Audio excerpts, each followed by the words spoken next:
Good evening. Thank you for coming. I would like to announce that today at approximately 1 p.m., City of Toronto filed or asked the city or the provincial conciliation officer for a no board report.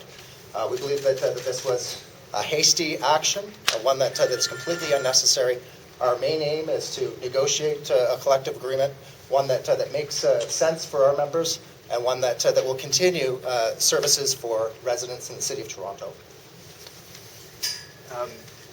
The city says they're basically blaming the union, saying that you guys aren't talking, you're the one that have kind of made this difficult, and that this is their way of trying to, pressure things along. What's your response to that? Well, what I would say is that the city has not allowed enough time to elapse for the negotiation process to take place. That in fact, just before Christmas, the city filed for conciliation.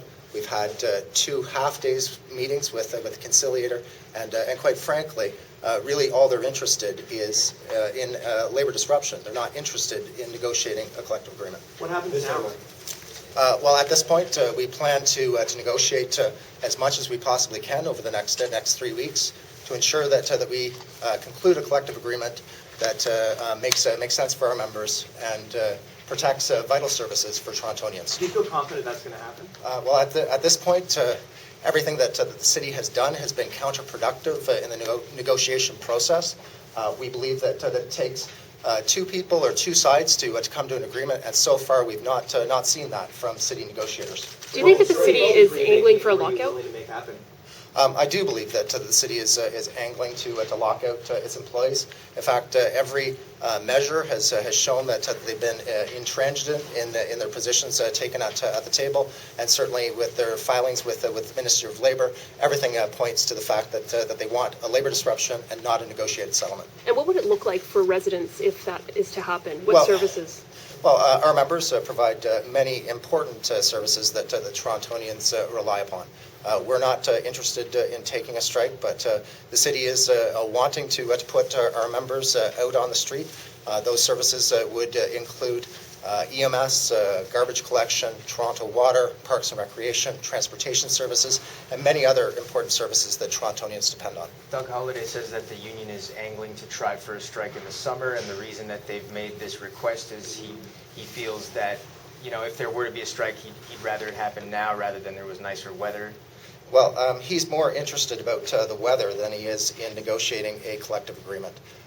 It's quite obvious to us that 2 days of conciliation, the conciliation that was requested by his Labour Relations Committee, that conciliation has not had enough time to actually show any benefits. You cannot secure a collective agreement with 2 half days, and quite frankly, I don't believe what the Deputy Mayor has to say. We hold a strike vote?